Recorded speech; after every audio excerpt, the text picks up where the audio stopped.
Now, to discuss the Ugandan anti-homosexual bill, we are now joined by Executive Director of Access Chapter 2, Steve Letsike. Steve, thank you very much for joining us here on the late edition. If you may, should this bill be passed, what impact will this cause on the LGBTQI community in Uganda? No, thank you so much, and good evening to the viewers. The impact really is dire because the sweeping obliteration of dignity of LGBTI person, it's really erasing LGBTI person. It will criminalize LGBTI person.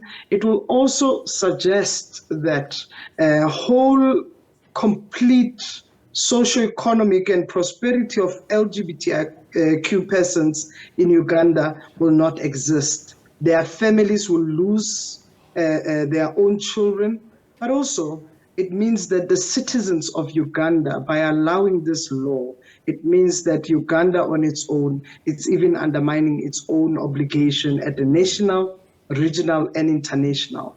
But the impact means that you would be suggesting to erase and criminalize people on the basis of who they are or who they love.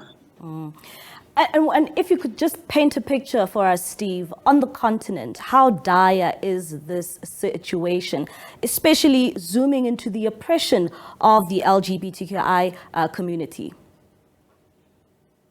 Look, Africa has 54 countries, and out of 54, 29 still criminalize homosexual act. In the last 5 years, we've seen countries like Botswana, Mozambique, Angola, Gabon, Seychelles, decriminalizing and changing their constitution to make sure that, LGBTI persons' rights, and these are human rights, these are not special rights, these are human rights for all, are equal to everyone, are actually accessible to all. The dire situation is that we still have countries like Uganda, like Ghana, like Kenya, which still have these colonial legacy laws that even the British themselves have said they regret these laws, but our own African countries continue to have these laws. I think also additionally to it, the impact thereof that we see is we've seen that people are arrested, are criminalized, are tortured, and they are harassed in countries. They are also harassed in their homes, in their communities. And that's the fundamental challenge that we continue to see. But adding to that, it means LGBTQ persons do not have access to health services, to education, but also cannot contribute effectively to society, to economy, but also to politics of their own countries as citizens. But this is why we see actively that, this regression of lengthy processes that are necessary continue to be championed by people and by presidents or by governments or even policymakers, and these are necessary laws. And of course, today we saw the EFF taking their stance, of course, in Pretoria today. But what more still needs to be done to highlight this issue in the continent? Over 50 organizations last week marched in Pretoria, in Cape Town, and we've seen allies standing up.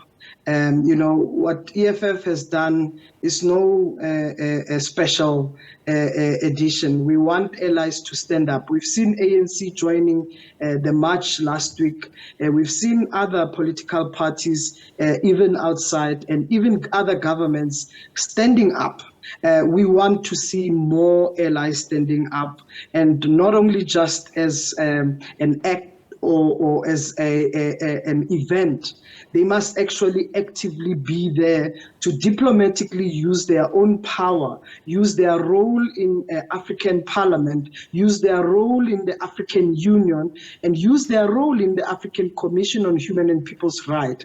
Where we speak about what more needs to be done, first the priority needs to be people in Uganda. When we stand with people in Uganda, right now there's a high number of homeless homelessness. There's a high number of people fleeing persecution because we know what is happening in Kanjima of Uganda, where people are arrested, where people are harassed. So what we want people to be doing is not an act or event, it's an everyday thing, because these are realities of LGBTI people.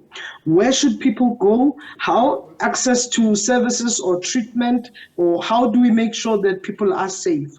Many of our siblings are under threat and they are now in hiding. Many of the human rights advocates who speak openly and out to fight these anti-gender, anti-rights in Uganda. So we want people to actually act and use their power where they are. So we commend those who speak out, we commend those who are standing up, but we want them to do more, just not a day event, but it should be an everyday thing.